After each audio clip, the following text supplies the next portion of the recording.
What is up, folks? Welcome back to the Pulse. My name is Matt. This is Crypto Heartbeat, and it is high noon Central Texas time on March 7th. Wow, 2023.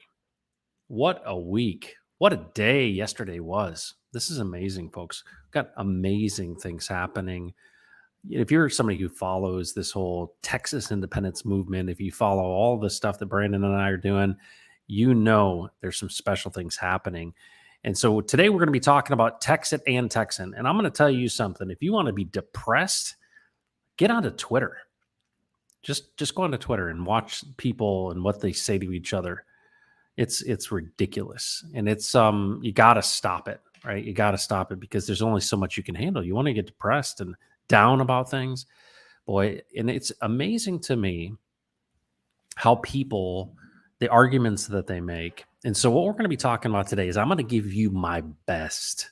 I'm going to give you my best case for Texas independence and for Texan. And I'm going to put those things together and I'm going to show you how everything has changed. Absolutely everything has changed. And we have such an opportunity. But here's the thing. We in crypto, we that understand DeFi are actually going to be a part of freeing the captives because it's this combination of political activity that's been happening and will continue to happen, but it requires a catalyst. And that's what we're going to be talking about today and what it means and what to expect. But folks, amazing things have happened. Let me give you a little breakdown. Monday morning at 7 a.m. yesterday, got on a stream with John Blaylock, the founder of the Ophir crypto token in the Philippines. We've been working with him for a year, and we announced the launch of Ophir and its donation phase to an organization called Gem Effect. And I want to highly, highly, highly encourage you to follow Firestarter88 on YouTube. He's going to be streaming pretty regularly about what's going on there. Here's what's incredible about John and Ophir and mining gold in the hearts of men and women across the world and in the Philippines is that he is an advocate for the people who are in poverty, people that are struggling to get by in the Philippines. And the mechanism by which he's serving and helping bring endowments and resources to is through an organization called Gem Effect that serves as a network of small churches across the Philippines, 3,000 or more churches. And it's amazing what is happening there. And he documents that as he goes into these remote areas. It's amazing. Take a look at the main video on his channel where he's literally sitting down with a woman and you can hear the rain on the tin roof. You can see the walls. You can see what's going on. And you're like, how incredible is it that there are people like John who are willing to go and to advocate for others? And to think about it, if you were over at Brandon's stream, listening to him, and I think he's still going on right now, he's talking about an alternative. What is the alternative? Well, this is a great segue from his stream today, which is we're going to be talking about what is that alternative specifically, and how do we play a part in making a difference? And I'm super excited about that. So let's say hello to the chat, and then we'll get into the content. Dr. Giggles. What's up, Dr. Giggles? Sounds good. Check my pulse afternoon, Matt. Afternoon, everyone. Good to see you. Thanks for being here. Anders, howdy, y'all. Joey Torres, what's going on? Let's go Texit, man. I'm going to tell you all about yesterday. We're going to look into that. We're going to dig in. Magnus, let's go. The only one. He is the only one. Hey, Crypto Heartbeat and Texican Hexicans. Good to see you, only one. Appreciate you. David Lee, all the way from Southwestern Indiana. He's probably double fisting it right now with two different streams. David Lee, thanks for being here, man. We're going to get a chance to catch up with each other later today, I assume. Texas Life, love the mission. Hey, we're just coming alongside of people, right? Rich Liberation, what's going on? And then this is the tweet. I appreciate that, David Lee. I don't know if you can highlight that or put that into, it's a lot of characters there, into a browser, but that's a link to encouraging you to follow Firestarter88 out of the Philippines, the Ophir token. Trying my best to learn and support Texas Life. Thanks for being here. I think this is one of the first times I've seen you in the chat, so thanks for being here. And if you're in the chat, you're watching, I think there's a lot of people who are in the background. Like they don't join the chat. Say hello. There's a lot of folks here. Love to say hello to you, Tor. Howdy, Matt. Good to see you. Eagle Foundation. Hey, hey, hey. Dean Ross, Texan. Great to see you yesterday. Hope you're feeling a little bit better. I know you're a bit under the weather, but it was great to see you there. And what incredible news happened yesterday while we were live at the state capitol. And so let's do this. We got choppy audio. Folks, are you experiencing that with David Lee as well? Please let me know. YouTube is buffering your channel. This is happening a lot, unfortunately. Okay, let me check. Thank you for bringing that up. I appreciate that. Let me look at something here. You know, I've got like a really blazing fast internet. Oh yeah, my internet is absolutely blazing. So I'm not sure what that is, but a little bit laggy. That's a little weird. All right, well, we'll continue with it. We'll fight through it. We'll forge through it, folks. All right, so I want to share something with you here. This is from yesterday. If you didn't hear the announcement, I want you to hear it from the horse's mouth. Do you think it's my mic, folks? They're doing this on crypto channels, making changes in this space. Wow. I didn't notice any issues on Brandon's channel. All right, let's jump into this. Present. All right, this is from yesterday. This is the stream from yesterday. You can tell I look excited. So right before this, so I'm in one of these committee rooms and there's folks from the TNM and the supporters and all that stuff. And this is what happened yesterday. And right after his announcement was made, he came onto the stream. So let's check this out together. Miller, come on, buddy. Let's do it. This is huge. Congratulations, by the way, to you. Hey, thank you. Wow.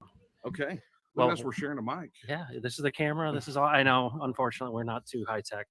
So, Daniel, you're pretty happy right now. You just made an announcement. I'd love for you to share with our group here too. Yeah. So here's the phenomenal news. The Texas Independence Referendum Act has officially been filed by State Representative Brian Slayton as of this morning. It's House Bill 3596. And now, the starter pistol has fired and it's time for the work to begin. Wow. 3596 is the bill. And this is Representative Slayton? Yep. Okay. Yep. What should people that are in Texas do like immediately? Because I know you want them to get out there. This is big. Yeah, really two things. Number one is you need to call your state representative and state senator.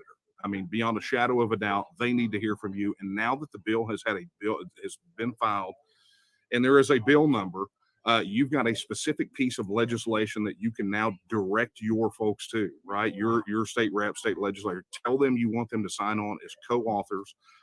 Make sure that we've got a ton of names on that bill. But they need the phone spun up. You need to visit their offices. You need to email. You need to send letters. You need to do everything you can to get them on this bill. Wow. So, okay. You walked in here, you made this announcement. How did this all come together? Like, how is the sausage made? Like, did this literally just happen?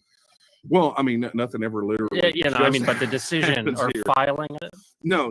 So, we had been in discussion with Representative Slayton since before the session started. Okay. And essentially what happened was we had our final meeting on March 2nd, Texas Independence Day. Okay. We got some of the last minute details hammered out. And once we did that, today was the day, which is the anniversary of the fall of the Alamo. So it's a very, very sacred day for us. Wow. So. Wow. So that's a big deal, folks. So that happened yesterday, and it was such a cool experience. And tell me about the audio as I continue here in the chat. What was amazing about it was this announcement was made. We were there live, felt like we were breaking news. But this is a big deal because last session, it was much easier for them to get something sponsored. Because here's the big issue. When you sign up to be the sponsor, and let's look at who that is. So the sponsor is Brian Slayton. All right, so let me share the screen. He is getting hammered now. All right, so check this out. So this is Brian Slayton. I would encourage you to follow Brian Slayton on Twitter and encourage him. He's getting from all angles right now. But this is something that he had to consider.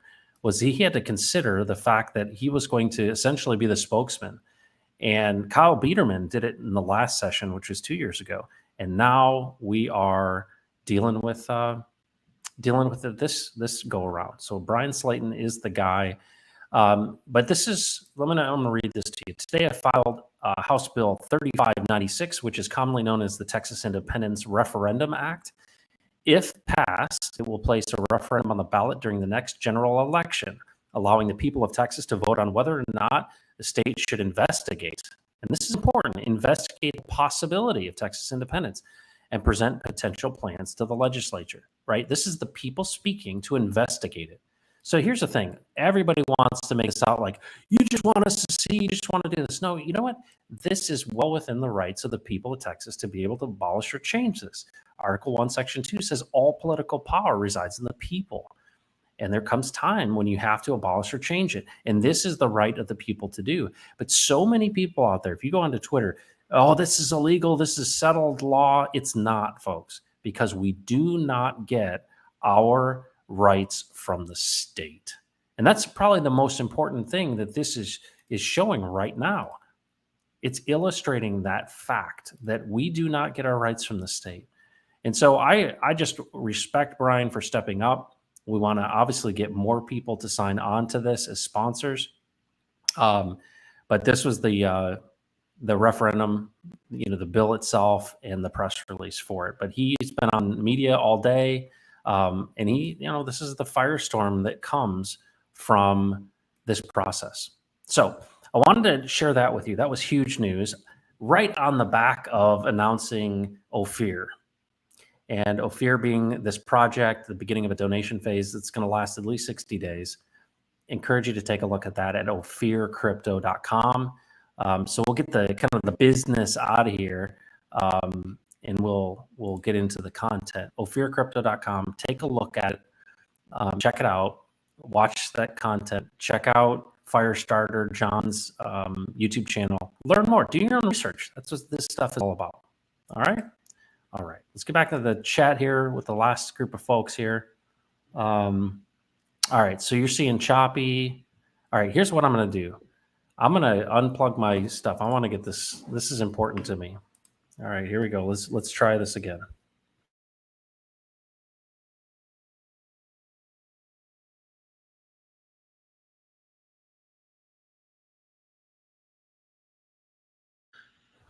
All right, what do you think now? Any better, any worse? Let's see, audio, testing, 1, 2, 3. All right, how are we doing now? Any better, any worse? Too hot, too cool? David Lee, you're my bud. Help me out with the audio. Ophircrypto.com, that's right. That's where you can check it out. Please check it. All right. So this stream is all about Texit and Texan, and I'm going to make the best case I possibly can to you about why is this important and why should you care about it if you're somebody that doesn't live in Texas? Well, as you likely know, that Texas is the 9th largest economy in the world. That's a big deal. It is a significant player, 9th largest economy in the world, right? If you think about that as it relates to countries, landmass-wise, natural resources-wise, all of the fundamentals are in Texas. But on top of that, it's the spirit of Texas. Texas was an independent nation for 9 years, starting in 1836. They won their independence from Mexico on the 21st of April of 1836. And so what's so significant about yesterday's announcement of having a bill filed is that this was when the Alamo fell. When I got married and had kids, I didn't realize this, but my in-laws go way, way, way, way back into the Republic of Texas. And my brother-in-law told me, it wasn't many years ago, I was doing Texas education with my kids, and that's a requirement in the schools here in Texas. And so I'm learning about it with them. And he says to me, hey, open up the Texas handbook.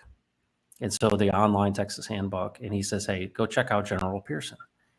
And what was amazing about it is this is my kids, right? They're 7th generation Texans, right? They're born through this whole process and by marriage, obviously, but through their mother are 7th generation. And what's amazing about that is here's a guy who fought in the Battle of San Jacinto, which is incredible. But one of the things is he was captured by Santa Anna's army. He escaped. Okay, so it's captured, escaped, then was captured again. And they had this process where you drew a bean of whether you're going to be let go or not. And he drew the white bean and he was let go. He ended up going on to lead. He surveyed Austin, the city of Austin, right? He was a surveyor and they gave him 20,000 acres of land. And there's like a bust of him in one of these counties. What's amazing about that is when I learn about this history, to see that my kids are connected to all that stuff, you have to kind of relate to the fact that even though times were different, we didn't have technology and communication like we have now, people weren't different. I think a lot of times young people think, well, that was the olden days when things were in black and white. No, people still had hopes and dreams. They didn't have the same technology, but they did see in color. And when you think about the things that we concern ourselves with, a lot of the same things are true at the fundamental level. And I think it's hard for people to relate to with such a modern society that natural law and, the essence of our rights and where they come from are still given to us by a creator. And we have to remind ourselves, especially in these crisis eras, of, hold on, where did we come from? Who are we? And what is the government? And what is it all about? And why is this such a unique time? Because this is all about Texit, right? This literally pushing back on the federal Leviathan in government and saying, hold on, no. Governments are formed so that their people can have essentially a civilized society. What's the whole point of this? The whole point of this is that we would construct something that we agree to live under that is better for our life, liberty, happiness, posterity. Think about people all across the world. Whatever form of government they're in and what conditions they have, what do people want for their children? Do they want things to be worse for their kids, or do they want things to be better? And you think it gets so bad at times that there is revolution, right? There are times when people have to stand up. And a lot of times, and I look on Twitter and I see all these arguments that people make about this. And you would think,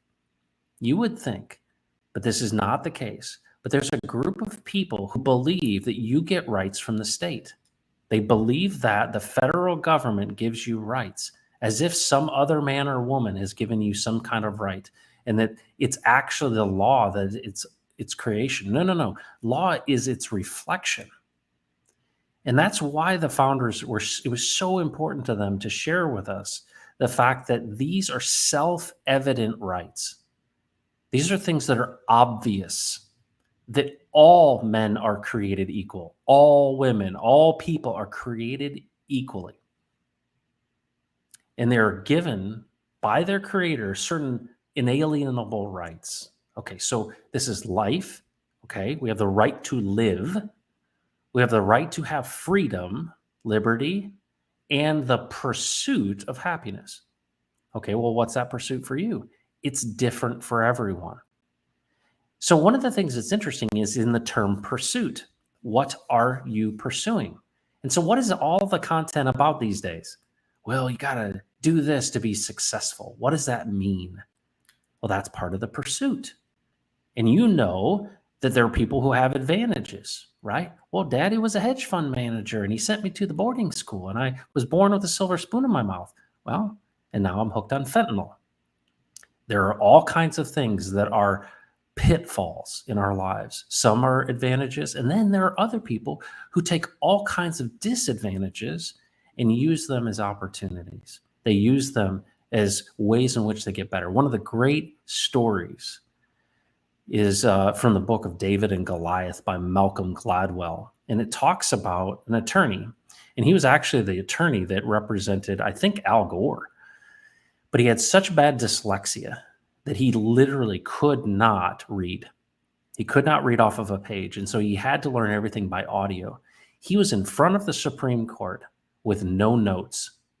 And he's like a hero in the legal world. Now, certainly politically doesn't represent my beliefs, but to see someone that has such severe dyslexia that he could only learn by listening has become one of the greatest among us. And so what's happening is there's a group of people in this world that believe that your rights are given to you by the state. They believe that they're doled out by men, and they are not. But what happens is when you believe that fact, you work from a premise that you think, well, men and women, their hearts are good inherently. Here's the truth, folks.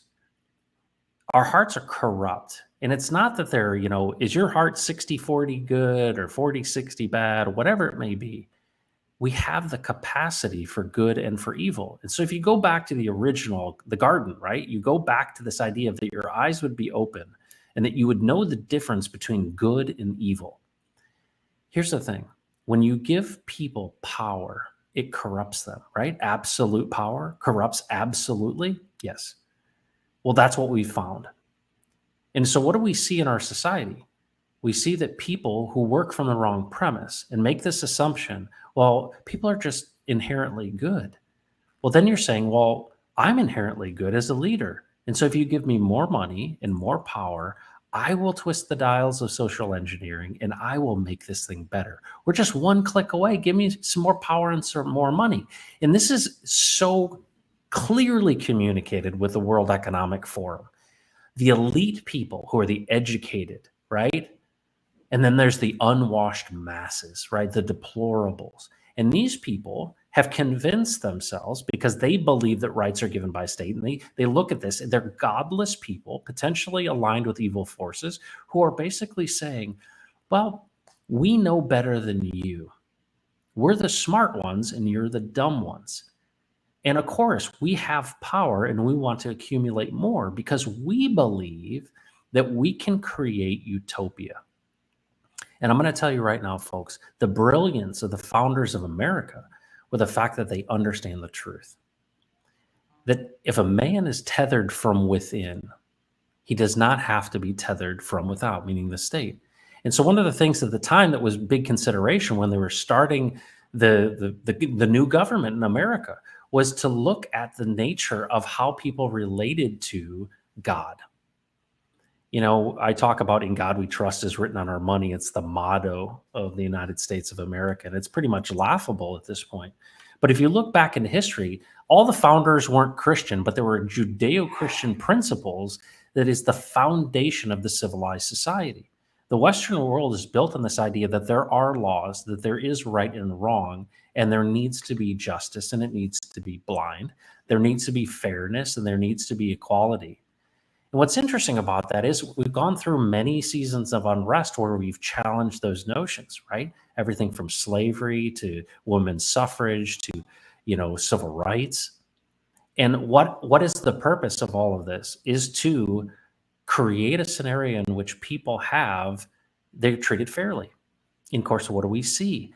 When things get too gangly and out of control, what we end up finding is that there becomes two tiers at least of justice. Those who have money and those who are connected versus those who are not. And what ends up happening is this thing that had some purity to it, right? This idea, it ends up degrading over time. And what is a revolution? Probably one of the most consistent things that's ever happened in this world. Because what ends up happening is people want it now. And the classic story of empires falling is not paying back their sovereign debt, meaning they spend themselves out of existence. And that's exactly what we've done. And it's just a matter of time. So when you see this thing called Texas independence, what I think you should look at it as an opportunity. Is it controversial? Oh, sure. Absolutely. What do you mean? Because what people jump to is they say, well, you just don't love. They bring up the term treason. What people don't realize, sedition and treason, is that the definition of treason actually relates to armed conflict. You can disagree with your government, folks. And what's so funny is this group of people who historically were defending free speech, right? The organization that I would be the last to support, there's two of them, Planned Parenthood and the ACLU. When I was a kid, the ACLU was standing up for people's rights to speak against government and all kinds of things. And it's amazing now we've gotten to the point where the liberal-minded progressive people have aligned themselves with the corporate interests. Why? Because I can get mine now, right? I have an advantage over you. And that's what's created this two-tiered system. And then, of course, they want to continue to divide us more and more. What's amazing about Texas independence, besides all of the obvious things that Texas has going for it, not only the people and the polling, 66% of people agree that, hey, that we should have an opportunity to vote for independence. And not only examples of this with Brexit and other independence movements, and the fact that in 1950 there were, what, 50 plus countries, and now there's 194 or something, South Sudan being the most recent one. So there's not like a requirement, like you have to be a certain GDP to be independent. I mean, look at Kazakhstan, it exists. So the question is, do you trust people, right? Do you trust yourself? Do you trust your neighbor to make decisions locally? And this is the big challenge between globalism and authoritarianism and what we're talking about, this idea of local self-government. It has to exist, but it's built for the people and by the people. And there comes a time when you have to abolish or change it. But it is our God-given right to life, liberty, and the pursuit of happiness.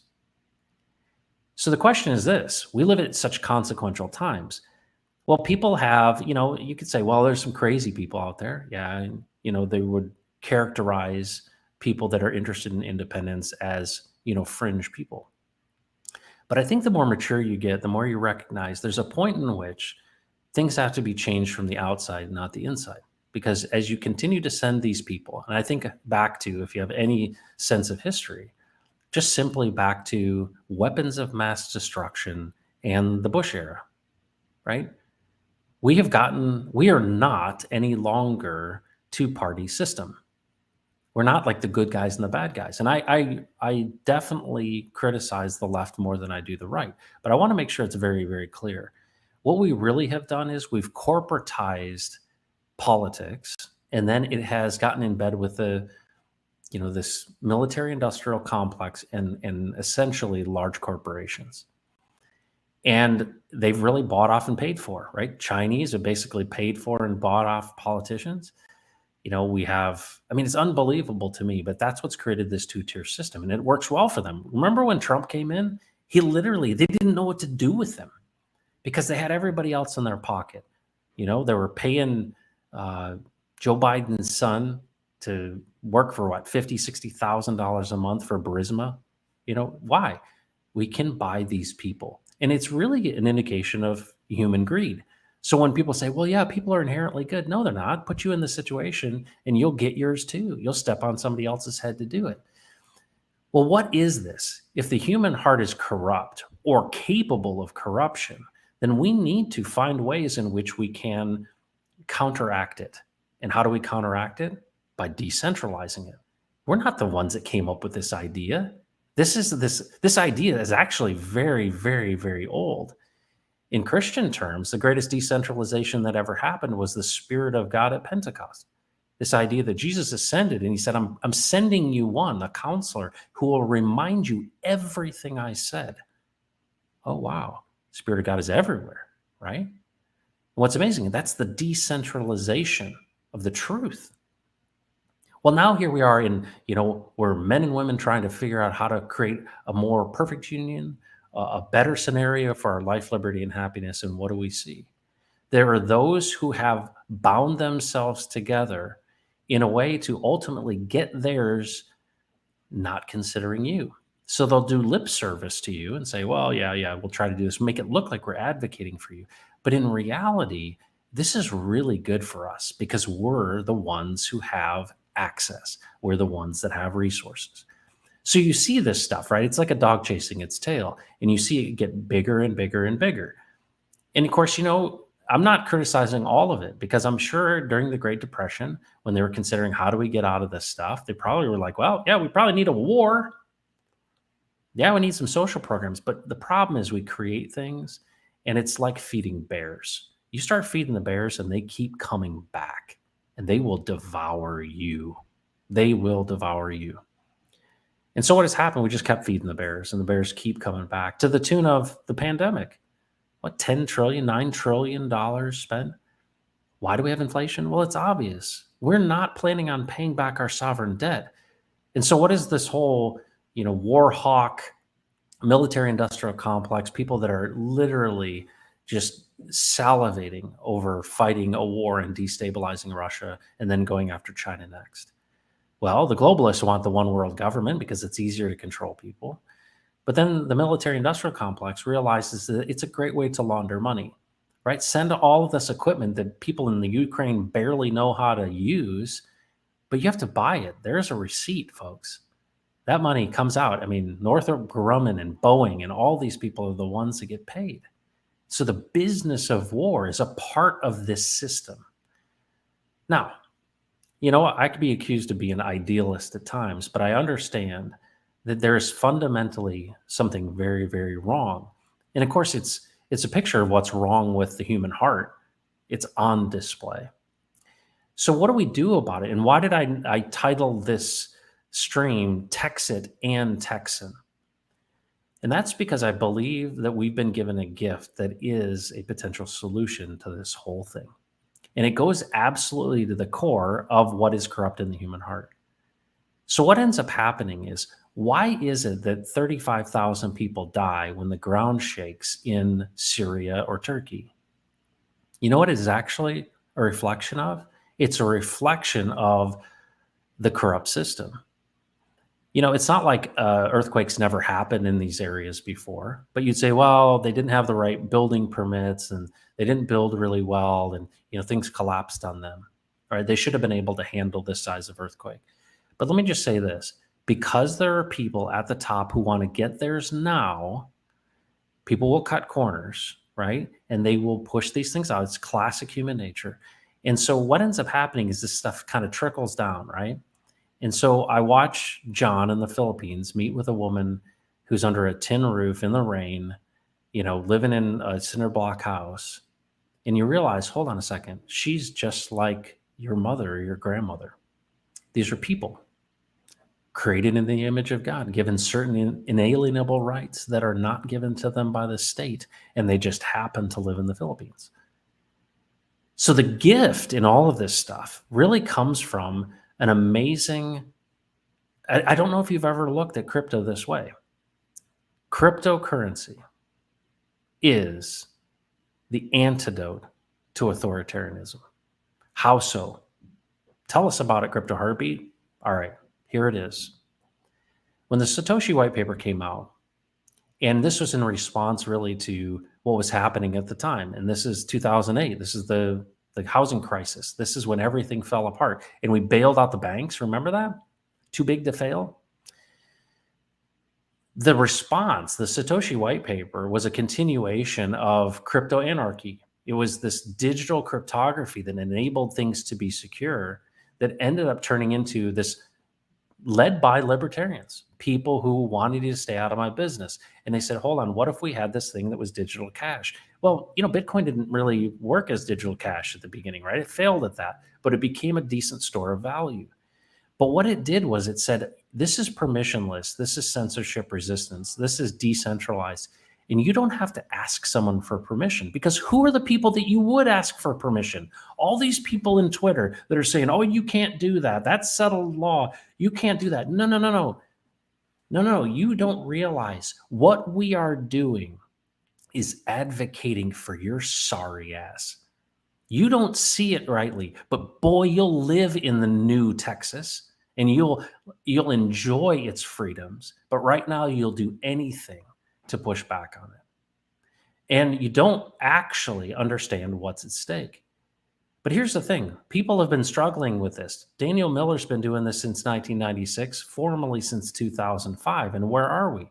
We've made tremendous progress. However, I believe that what all of us in this crypto world and understanding this idea of, wow, there's real hope, and it's consolidated and it's condensed and it's like sugary sweet. This idea that there is hope. And what is the hope? Well, I saw Bitcoin. It went from pennies to 69,000. I've met some people who got in early. Oh yeah, that Ethereum thing. Yeah, that went from like 31 cents to like, oh yeah, or the the ICO on that. Wow, went to 4,000. And then there's this guy named Richard Hart. He starts this thing called Hex, and I know people who got in at the beginning and went 10,000x to 52 cents. And I think about that. Do you understand what that really looks like and what it really means? Most people who live in this scarce world don't even think it's possible to get more than 8% on average out of the S&P.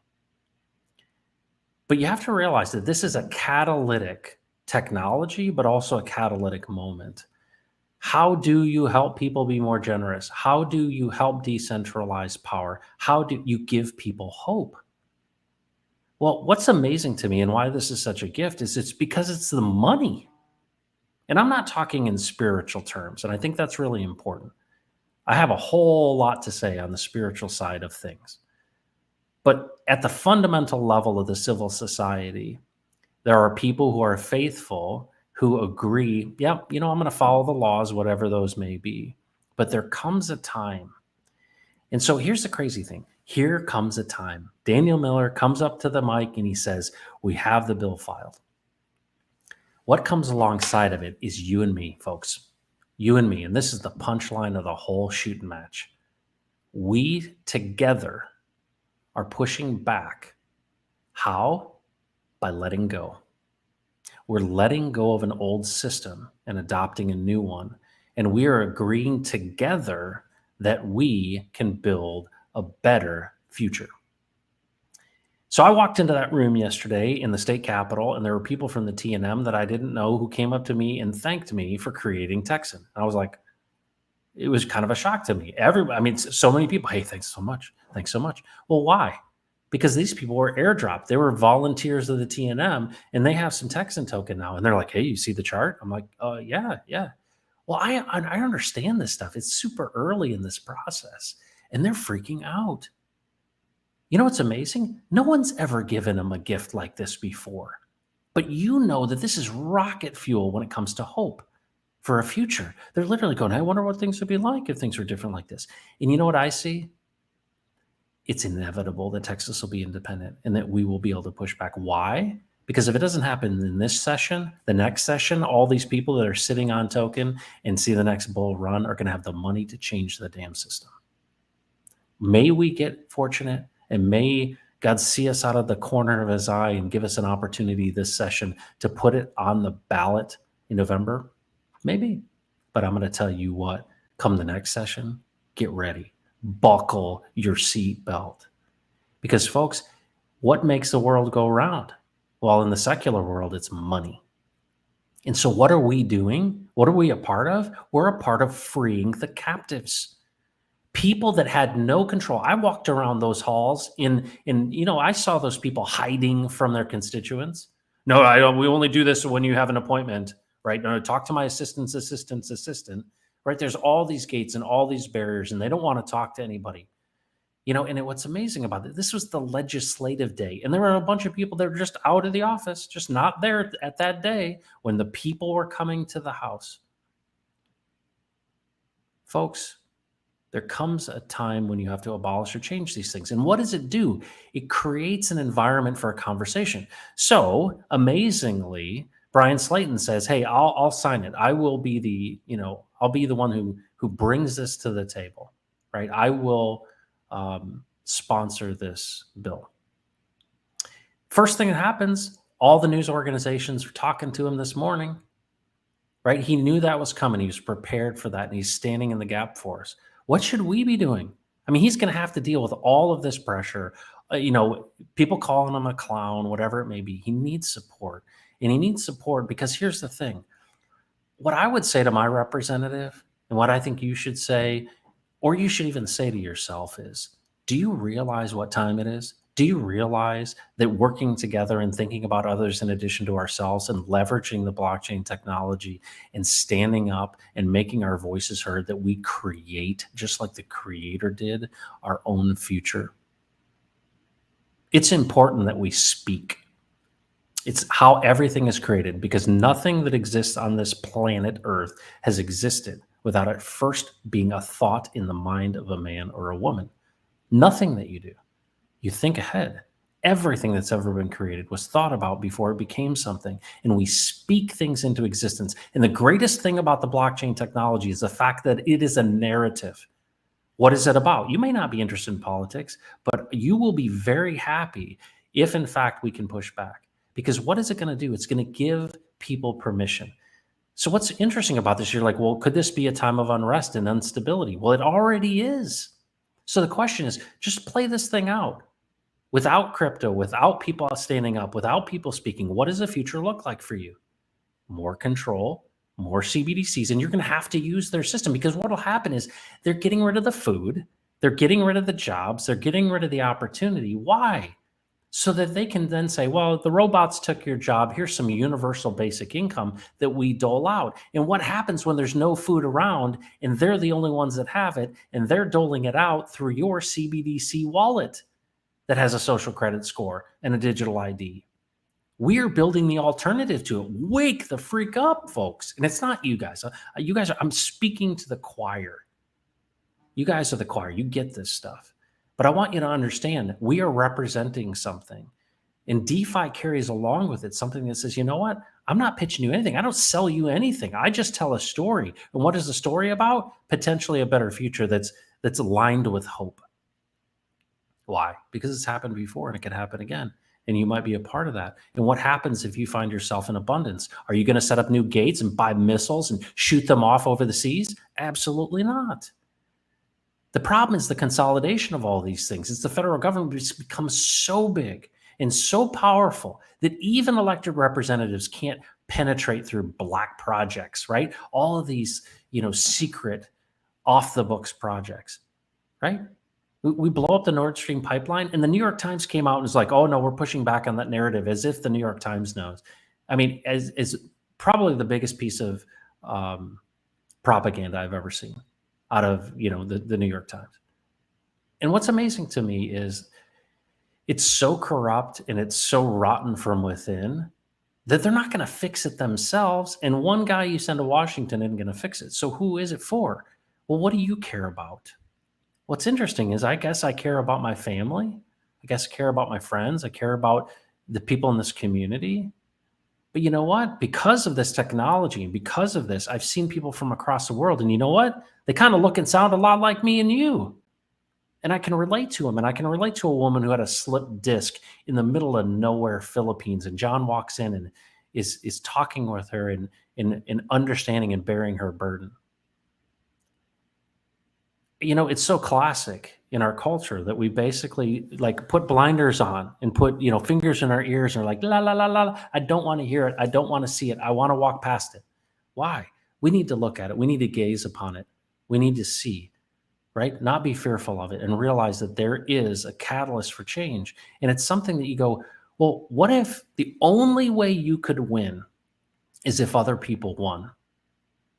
Okay, let's just think about that for a second. We're so used to competing. But what if there was a scenario which is a different way? It's a third way. It's not winning or losing. It's like, no, we're both winning in this.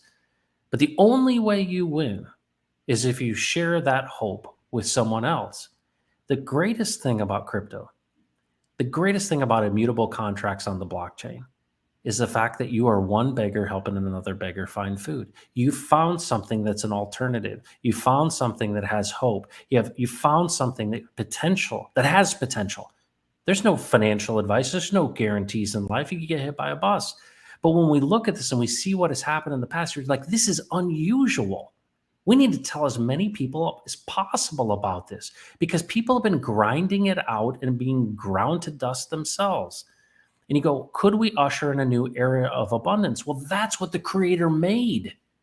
Look at the garden, right? What did he tell us to do when he kicked us out, right? Subdue the earth, right? And he wanted to provide for us. We covered ourselves with fig leaves and he killed animals and gave us coverings. But here's what's amazing about it is since the flood, there's abundance around here, folks, but we fight over scarcity. And just think about it. I mean, it's just illustrated by the war in Ukraine, right? Proxy war in Ukraine. We're not going to get our people. We'll let your people die. We'll fund all of this stuff. And we won't look for peace because we don't want peace. We want money and we want power and we want land. And we know that we've outspent ourselves. So we'll go take yours. It's wrong. It's fundamentally wrong. And it's perpetuated by this, right? And so your tax dollars and the things that are yours are being sent over there. A portion of your labor is given to weapons of war. Now, you may support that, you may not. I don't. It's out of hand, it's out of control, and it needs to be stopped. Now, there could be a great argument. You say, well, how do you do it? Well, how I see it is unlocking generosity, right? I want Texas independence to happen. We came alongside them. I support it. We made the next step in the process during this session. But you know what? I'm not by nature a political animal. That's just not my thing. But when I see this idea of abundance, and when I see the fact that regular people, for very little, like Ballia Brand, when I interviewed him, and he said, "Hey, Matt, you know when $100 turns into $1 million, and when $1,000 turns into $10 million?" I want you to think about that for just a second. Think about that for just a second. If you had $1,000, okay, and let's go back in time to the beginning of Hex, okay, and it's just one example. You could use this with Bitcoin. You could do this with Ethereum as well. But let's just take Hex because most people understand it. You were listening to this guy in a top hat, and this guy was telling you how to apologize. And by the way, he's getting back to more of that right now, and I hope it's sincere. But when he was giving value and bringing value, wearing that top hat and telling people how to apologize and, bringing real wisdom and value to people, he earned trust. He earned trust not just because he had some wisdom, but because he was a smart guy and he was pushing back and he knew true DeFi. And he was genuinely trying to help people from getting wrecked. I do not blame Richard Hart from wanting to get rich or richer. I do not at all. I want Richard Hart to win. But the thing that I recognized in him, and I think a lot of people at the beginning of Hex recognized, was the fact that he wanted you to win with him. So if we agree that that is true, let's just go back in time. Let's say all you had, and I'm going to use Ballet Brand. I know nothing about Ballet Brand's investment in Hex, zero. But I'm going to make an assumption from that interview. And he's such a good guy, and I like him a lot. So I'll use him as an example. Let's say all he put in was $1,000. Now, not everyone got a 10,000x from the bottom, right? That was like a wick that went down. But okay, 9,000? But if you do the math on that and you say, well, let's round it up to 10,000x. And let's say, all right, $1,000 that was put into Hex by Balliet Brand turned into $10 million at the top. That was in 623 days. That's no time at all. Well, what does it look like in this next run, right? It's down 95%. Well, what's the next one look like? Well, all you have to do is look at the Bitcoin chart and then look at the adoption of crypto in the world. Okay, so decentralized, immutable contracts like Hex on the blockchain that creates trustless yield. It's about to be number 10 on Nomics as far as market cap. Top 10. Top 10, folks. From something that was not on centralized exchanges. It was traded on Uniswap. DeFi at its best. And $1,000 turned into $10 million. Is that life-changing for you? And so I think about it, and I don't know if like lightning's going to strike again, right? But I got a feeling that people are telling other people where the food is. So what happens? And I don't know what projects are going to do a 10,000x. I don't know if any project ever will do a 10,000x.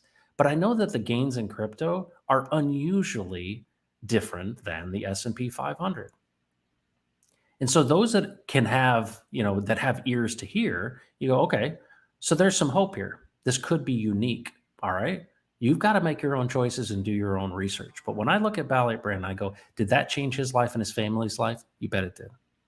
And what did that provide? Hope. And why did Richard Hart say, yeah, I didn't know that this cryptocurrency that I would create would keep people from putting a gun in their mouth? Folks, that's what hope does. But here's the thing. If we don't work together and we don't consider others in addition to ourselves, and we don't think about a future that could be better, it's not just with the money and when Lambo, it's also with the dirt that you live on. It's called Texas. Where do good people go? Where do people go? Well, where are they going right now? They're coming to Texas in droves from California. They're coming to Florida from New York. Why? Why? Hope, folks. Hope. That maybe I'll have a place where somebody doesn't tax me out of existence. Lets me kind of do what I want to do, even if it's stupid. And that's what I think is embedded in this idea of America. America isn't dirt, folks. America is an ideal. It's an idea, and it needs to be preserved in its truth and reality somewhere. Someone has to represent this stuff, which is truth. And so people that are saying, oh, well, Texit, man, you guys are really, you can't do that. No, we can do that. Because this is the story of like man and the earth. People that can't get along go somewhere else. And what do you want to do? I want to preserve America in Texas, and not the America of the Union of States, the ideal that all men are created equally. And they're given rights by a creator that are self-evident. They're obvious to everyone, and they don't come from the state. And then get rid of all these other things, because when you start up your new nation, the Republic of Texas, guess what happens? There's no IRS, right? There's no Federal Reserve. You have to make the decision. Is it hard work? Absolutely. Forming a new nation, besides just the Constitution, you got to think about, well, how are we going to handle these things? And they're difficult things. But I think it's time, and it's worth it, to reset the damn system. This is rebooting the system. Like when your computer gets slow, what do? You're like, well, I guess we got to restart this thing.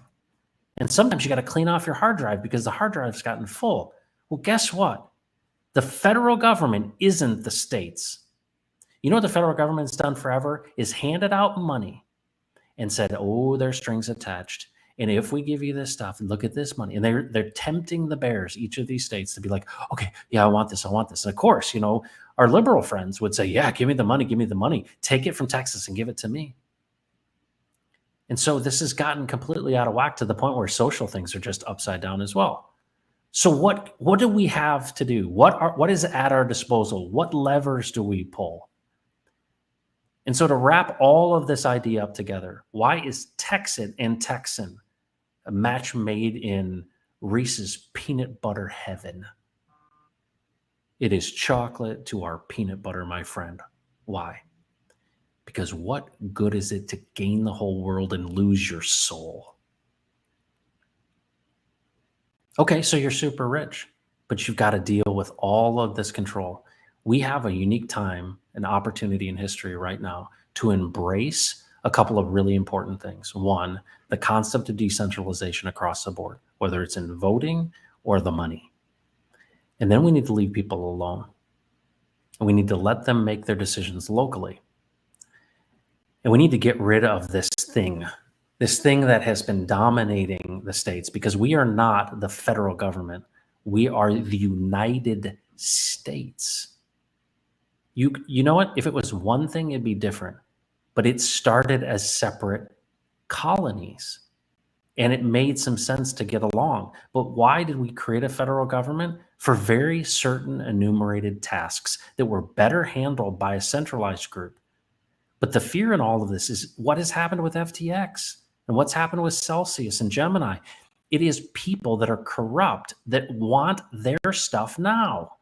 And so they will leverage themselves and take your money. This is what we're doing, folks, right? Because of these relationships and because of these warmongers, they'll take your money and give it to Zelensky. And you know what he's going to be doing? If things absolutely erupt over there, he'll be living like on the beach in Florida or something. He'll just run away to somewhere else with all the money that he's collected. And folks, it's corruption. And so the question is this: we finally have a way in which we can catalyze the change that we want. In the past, people would have to say, well, I just have to make more money or work harder or get a raise. But here's the thing, folks. DeFi changes everything. If Ballet Brand can go from $1,000 to 10 million, maybe it could happen to you. And I'm not saying it's happening from any specific cryptocurrency. Choose a horse to ride. But to me, this is such a unique time in human history where, hold on a second. All right, we're going to do everything we can politically. If you feel motivated, get in action and speak. Speak your mind. Tell people that Texans deserve the right to vote. But on the flip side, let's also recognize this. If we don't have an alternative system to the CBDCs, that people are ultimately, they want to change the demographics of everything and basically have this uniparty that I believe wants to give control of your life and everything that you have to people far, far away in Davos, or things go really wrong because we make a misstep and we're all speaking Mandarin. We're past the point of no return. And in my opinion, we need to act. But I'm so thankful that we have something that is like consolidated hope. And it comes from community. Because here's the thing. When I talk on this mic on YouTube, I don't sell you anything because I've got nothing to sell. We actually came and gave a contract. Richard gave a contract. It's people like RG3 and Hexo and people that actually made it attractive. And they said, hey, take a look at this. This is unique. The same thing as we're doing. We're telling you a story. But here's the thing. Knowing about Hex and having T-shares are two different things. Right? Credit goes to those who are actually in the arena. You got to get in the game. And so what do? All we can do, and that's our team, educate people and be kind and gracious and try to help. So we create books like Unlocking Generosity, the book that I wrote that's that you can download for free. It's a resource guide. Brandon did mycryptoclassroom.com, videos with quizzes to help you understand DeFi. There's all kinds of content creators across the Hex and Pulse Chain community that will serve you and help you. Axie Live, amazing TA. People bringing a portion of their skills and abilities to the table. And to me, the essence of our future is going to be built around our unity in community. And that's where the value comes from. Because here's the thing, folks. Unless there's more buyers and sellers, price doesn't go up. If they're not tokenomics and they're not people sharing the stuff, it doesn't work. But here's the promise. Besides the fact that we could create a scenario in which we have more freedom and sovereignty in a vertically aligned ecosystem, potentially that Richard Hart is creating and that we're supporting, but that we have the ability to create new things that can be good for anyone who engages in it. And to me, it really is an extension of the idea of considering others in addition to ourselves, because we don't win separately, we win together. So how we all win, it's a question. It's not just Texit and Texan, but in this scenario, it is. It's the idea of a political movement of people who say, you've gone too far. We need to reboot this system. We need a catalyst to reboot this system. And along comes DeFi. And it will continue. It's separate, right? Texan is Texan. But just imagine the scenario when the governments go and they make, crypto the law of the land, right? They get their CBDCs, they shut down all the other stable coins, they blow up fiat on-ramps and off-ramps and think they've got this thing contained. And it's very similar to when they outlawed alcohol, prohibition. Probably go through a series of a time like that where it gets regulated to the point where it becomes underground again. But you cannot keep this stuff down because the human heart can't be kept down.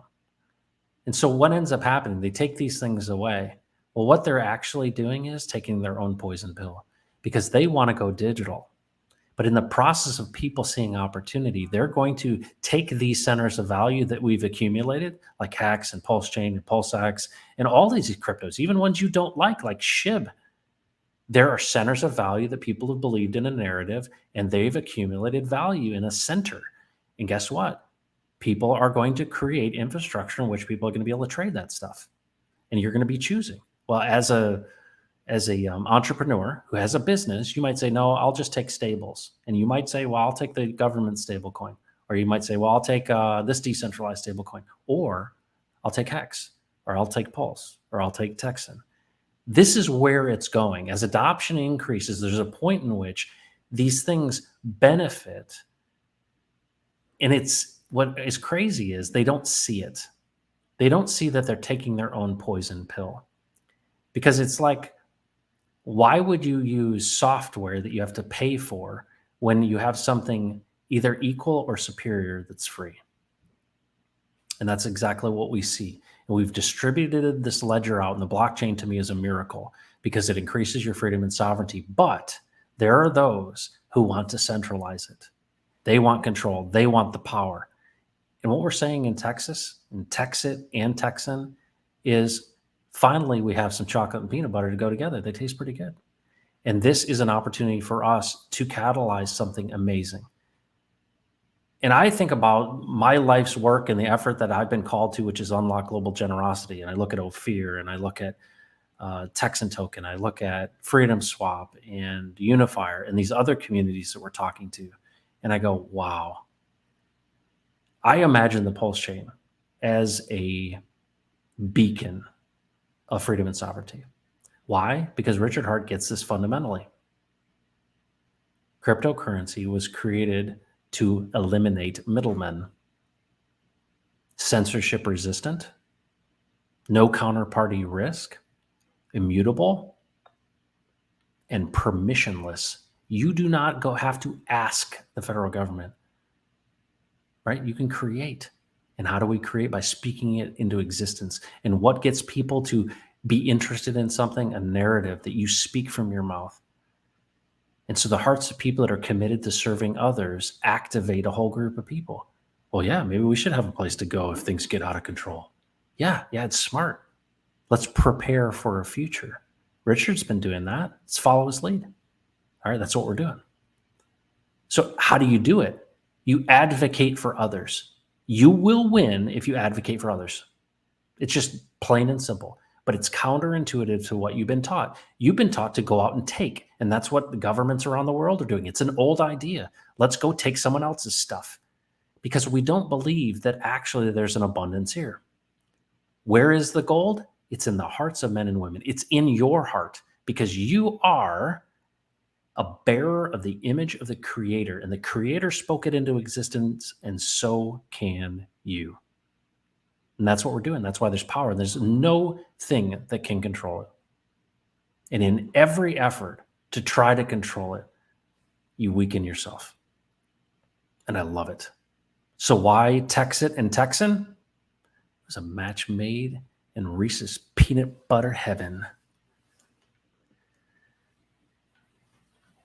So if you're in Texas, please, I encourage you to do whatever you possibly can to encourage your representative in your area to sponsor this bill and give the people of Texas the right to vote. But I'll tell you this, it all works hand in hand. Helping the folks in the Texit movement and people in Texas win, guess what happens? The more people know about Texan Token. So you may find yourself in Zimbabwe. You may find yourself in, I don't know, New Zealand. You may find yourself in Europe somewhere, the UK, Asia somewhere. You're like, Texas? I mean, I know about the Cowboys. Pretty good barbecue. But we are the same. Created in the image of God. We just live in different dirt. And how do we work together to set the captives free? We decentralize the money. It's a part of it. It's not the spiritual answer, but it's certainly the financial answer. So what happens? So check this out. I'll finish with this. And then we'll get in the chat and we'll sign off. I imagine that woman that John was talking to in the Philippines, and she's probably late 50s, early 60s. She had a slip disc in her back. She's sitting on like one of those plastic lawn chairs. The rain is raining onto the tin roof. There's a group of people there with the pastor and John, and he's listening to her speak in her native tongue. And you can just sense, oh, wow. And she's so thankful that there are people who want to come out to these remote places and help. And think about it. It's a struggle, right? Especially as you get older. But I just imagine her. Let's say she's the grandmother of family. And I know nothing of her story outside of what I watched. But let's say she's got extended family that kind of live in the village or in the area. And they have some resources. They do sell some product or they make some things, right? They're not, they have resources. It's just not a lot. And they hear this with the church. There's this man, his name is John, Firestarter 88. And he comes around and he's giving endowments to churches. And he's helping bring the dollars that are given through GemEffect, right? So GemEffect and Pastor Roy, Chairman Roy, and John are coming and bringing money and gifts to these churches that you're giving in crypto so that you get some token distribution, right? You're giving a donation to a nonprofit. They're going out there to bless people with it, and then they're giving them a staked endowment of fear. What happens if somebody catches it and they're like, oh, like Sam Kemp catches this idea and is inspired and goes, you know what if we could scrape up $1,000 US? And that to me is like unimaginable. It could be $100 US. And they scrape this together and they say, okay, I see how this works. And let's just imagine it was Hex, right? And somebody told them, and they're like, yeah, we got to scrounge this together. And they just pull $100 US together. And it's Hex back in the beginning. They're like, all right, we'll take a ride on this. I know this is a lot. This is a risk for us, but maybe it will be interesting. Somebody told me, some guy came and talked to me about this, and I stake it till I make it. And what ends up happening? In 623 days, it goes from nothing to 52 cents. 10,000x.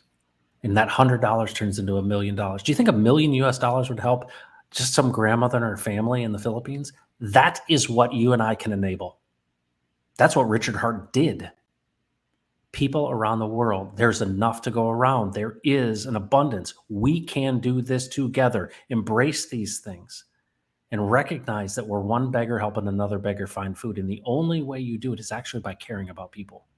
It's not about telling them about tokenomics. This is not a technical challenge. It's not a technical challenge. This is a community challenge. We need to get outside of ourselves and care for people. And so what does John do? Drives along those bumpy roads in that Jeep with all those people, and he goes and he serves people. And they're just bawling their eyes out going, I can't believe somebody from the city would come out and care about us. Advocate for others. Help people win. Show them where the food is, and it will multiply. There is an abundance. And so to me, this stream is about Texan, the token, but really the idea of DeFi as it relates to any movement, whether it's poverty or political. This is a fundamental critical time. And do you see yourselves as birthing a new nation? Do you see that when you buy this or that or the other, that you're contributing to a narrative? That's why I'm so thankful that Richard's going to tell stories about his life and his upbringing and his culture and his experience. Why? Because where does trust reside? Trust for me doesn't reside in Louis Vuitton. Trust resides in me when someone I know has dealt with similar things to me. And there's no one I feel more connected to than Richard Hart. And why? Because my dad did HVAC and my mom had schizophrenia. And if you've ever dealt with anyone with mental illness, you know how difficult that is. And to know that that guy's gone through that stuff and bumped his head on the ceiling into those, the asphalt nails, and somebody kicked the cord out of the wall and it's super hot and you're breathing in like fiberglass dust. I know what that's like. I've been there with my dad, and so is he. And I look at that and I go, this guy understands what hard times look like. Why would we want to free the captives? Because here's the thing. When you understand DeFi and you understand crypto, you can't win alone. If you could win alone, we'd all have our own token and we would provide our own liquidity and we'd be our only buyer. It doesn't work that way. You have to build a community. But guess what happens? When you do build community, you know what comes along with it? Friendship, high fives, hugs from David Lee. It's a miracle. It's a miracle. And then think about this. These friendships don't go away. This community doesn't go away. And so when the next challenge comes, guess where we'll go? To our friends. I really believe that this is what was intended on earth as it is in heaven. I believe that building the kingdom is about a group of people setting aside their corrupt hearts and serving one another. And to see it happening with the money and all that stuff and having true incentive, it's like, praise the Lord. How incredible is this? They give us this opportunity that would be something that would draw us near like moth to flame. And we see this opportunity, we go, wow, this is amazing. I could win and you could win? Yeah. Wow. So I'm beside myself because I see it so clearly and I'm reminded of it daily. And I do everything that I can to convince you of that fact. But I'm going to tell you, folks, if you're not telling people where the food is, I think you're going to be disappointed in the future. Now, some people won't listen. You can lead a horse to water like, no, that crypto stuff. I mean, I had to deal with that with my wife at the beginning of Hex. That's not real money. Got to forge ahead, folks, right? Keep sharing it, keep using the resources. And I'm going to tell you what, I believe we're going to see a future in which the powers of the secular world that are godless are going to do everything they can with the next pandemic, the next problem, the next war, whatever it may be, to literally get you to a point where you're just unable to even push back at all. But the gift of the blockchain has given us the resource. And I'm going to tell you what, you put abundance in the hands of people who sacrifice for Pulse and PulseX. And I know what you guys have done. And if we had anything near 1,000 to 10,000x for Pulse or PulseX, bar the doors, because some of the greatest people I've ever met are going to have millions. And what are they going to do? They ain't sending it to Ukraine. I'll tell you that right now. And we will see a fundamental shift in the nature of politics in our world. We'll see a fundamental shift in the nature of everything, because good people don't set up new gates and lord it over people. They serve. That's how we unlock generosity, by giving. Give of yourself to others and tell them where the damn food is. That's an order. Thanks for joining the Pulse today. My name is Matt. It's Crypto Heartbeat. Let's look into the chat and then we'll sign off. I appreciate all of you being here. It's important to me that you are recognized in all of this, because we are a team. We're a community of people. John Baligiano. Because voting with your feet is an election that can't be rigged. That's right. You come to Texas from California. That's what people are doing. They're like, get me out of this place. People do vote with their feet, and it's obvious what's happening. Abundance man, I love it. Good orderly direction. God, keeping it simple. That's right. We are Texan. Eruption 22. 22 is my favorite number, by the way, so thanks for that. Doing stupid stuff is in our blood. That's how you live life instead of just existing. Yeah, you bump into the sides, but there is wisdom. There is wisdom. And I think once you seek out what you were created for and the calling that's on your life, you receive such purpose and peace in your life. And to me, that's the ultimate currency, is peace. It's not money. Texas Life, that's right. TexanShop.com, that's how you get it. Dr. Giggles, we are light. Yeah, there we go. Torn with the fire, defense and foreign treaties.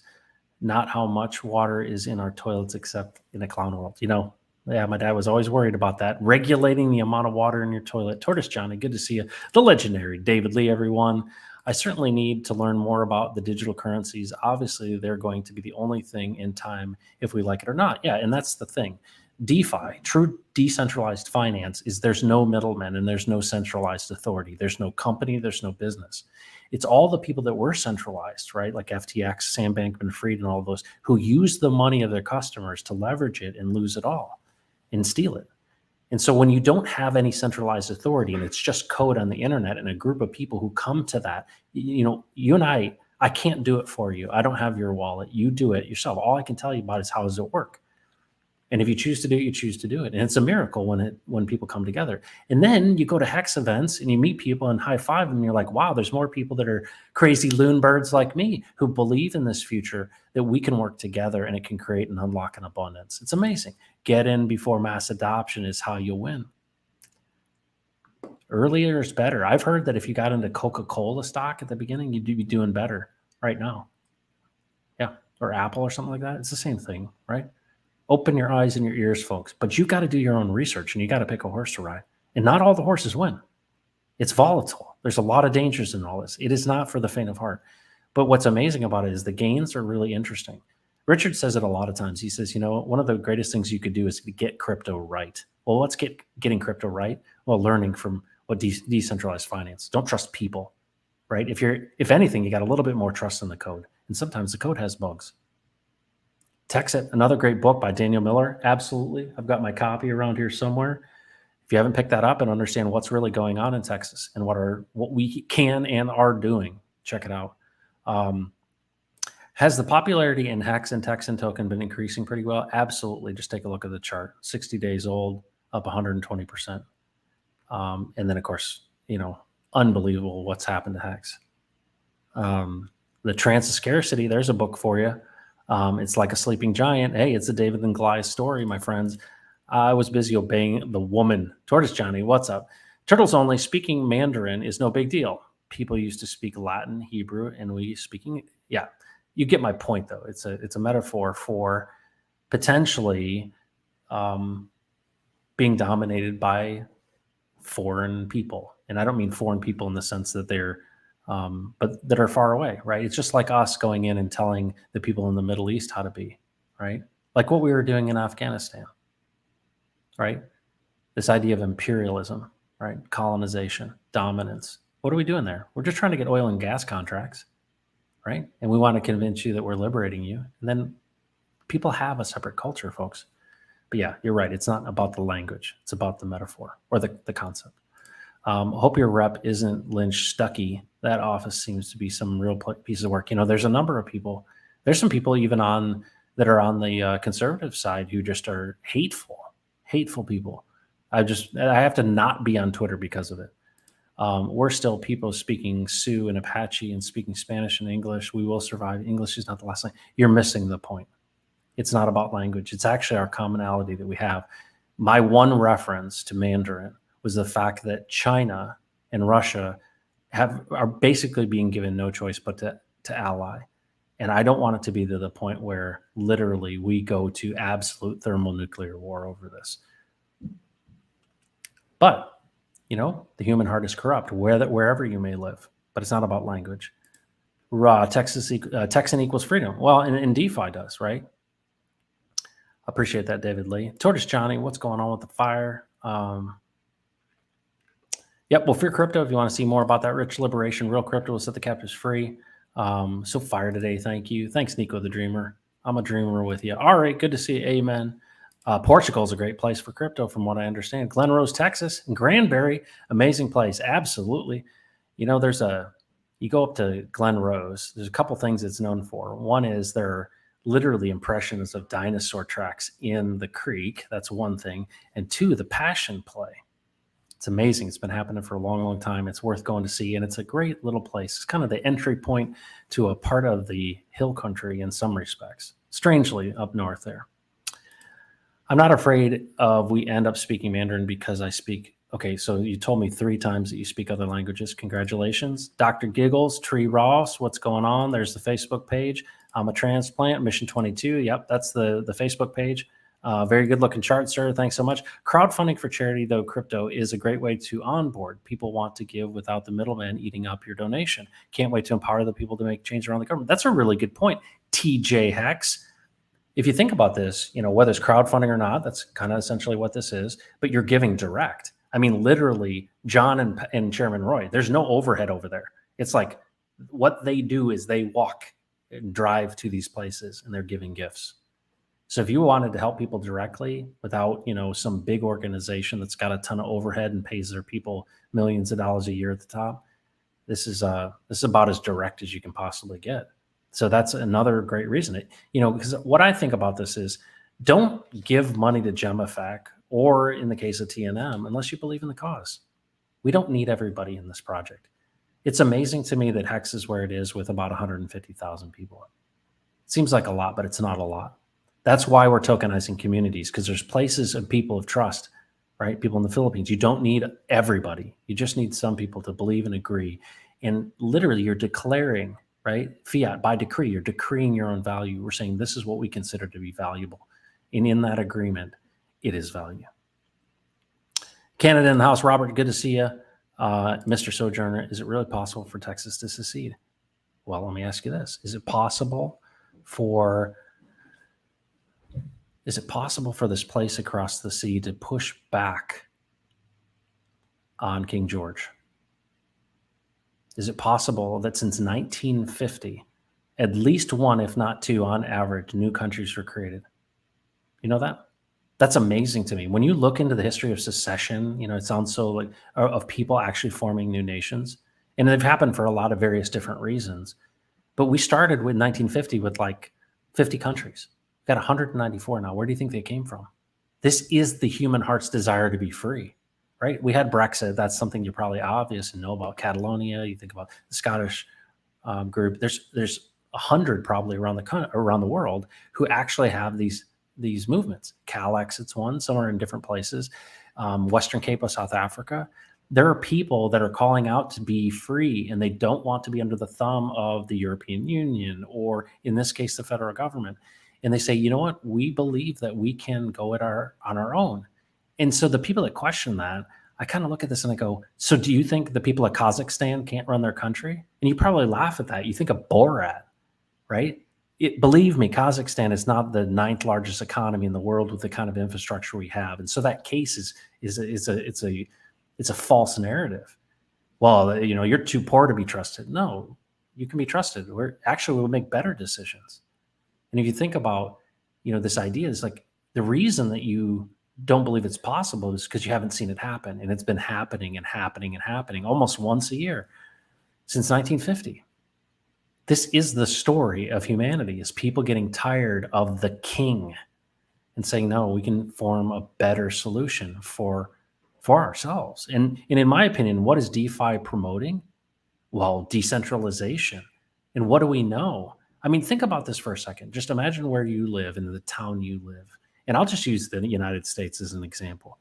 Is what is right for the people in Central Texas the same thing that's right for the people in downtown Chicago? Well, they're in the United States of America under one flag. So one size fits all, right?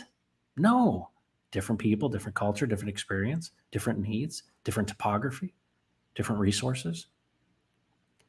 And that inherently lies the problem, is because everybody wants to do a one size fits all, and then they're corrupt, and then they want to basically decree these things. It's just like the crown, right? You think about the Boston Tea Party, you think about people going, well, that's not right. It's not right that you would try to regulate us across the sea with the price of tea. And so there comes a time in human events where you need to abolish or change these things. You need to push back. And it is our fundamental right, because there is no authority above us when it comes to the state. It literally shares that in the Declaration of Independence. These things are self-evident. You do not get your rights from the state. There is no Supreme Court over your personal sovereignty. Zero. Because guess what? Here's the thing that people don't realize. There are other places on earth that don't care a lick about the laws of the United States government. Now, they may push around people but there's, look at Snowden, right? What does the Supreme Court decision mean to somebody in Russia? Zero. Absolutely zero. Has no authority whatsoever. The Supreme Court, you just happen to live in a place where there is a system that was set up by men and women that were no different, no smarter than you. And they said, hey, we think that this will be best for us. And then it got out of control, and the corrupt heart tried to get theirs. And what did it create? A two-tiered system. All we're basically saying is the same thing they said back then. We think that it's better if it's more local and it's smaller and it's rebooted, and we get to literally think about this in the context of the place in which we live. Decentralization of the money, you're seeing it. If you're on the stream, you understand DeFi of the money is a good thing. Well, what's DeFi of the authority mean? It means you make up your own decisions. If you want to be stupid, be stupid. It's fine. That's your choice. But that's the thing in this desire, and this is really the progressive mindset, is that, well, I know better than you, and you're just dumb, and I need to treat you like you're disabled. And you take the handout from me, and then I get the glory from you worshiping me because I hand it out to you. And whatever color you are or whatever it is that you believe in, I'm going to treat you like a child, and I'm going to treat you like you're disabled. And if you actually look at the progressive mindset, is that you see people that are like, well, we're the ones in control and we're going to advocate for you. In reality, we're actually taking the shackles and making them tighter, because I don't want you to be independent. I don't want you to make your choices. I don't want you to believe that you can rise above your station. People want to look at people as if they're fixed in a situation, right? I'd ask you this question. What was the first job you ever had? Right? And so I'm 50 years old. The first job I had, I was 13 and a half, and I got in trouble. And my dad told me to go down to ask the guy who ran the dog kennel down at the end of the road if he was looking for anybody. And he made me write my name on a 3x5 card with my phone number and address. And I walked down, and it was a kennel where they boarded dogs and they groomed them. And I walked down there nervous as I could be, and I gave it to him. I said, hey, if you need some help, I'd be happy to help you. He called me the next day, and I worked there for a year and a half as a kid. And I cleaned up after dogs. Guess what? I don't work there anymore.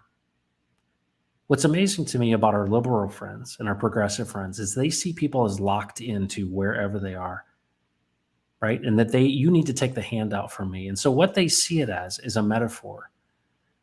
And Dinesh D'Souza is the one that shared this. So hat tip to him. The progressive liberal-minded person sees things as a rope. And they're lowering a rope down to you. And they say, hang on to this rope, I'll pull you up. The conservative view, or the view of what I would consider to be more libertarian, would be that of a picture of a ladder. The ladder, you have to climb. It's on you. And you may have some things that are working against you. And the guy next to you might have an advantage, right? Be more athletically fit, maybe taller, maybe whatever it may be.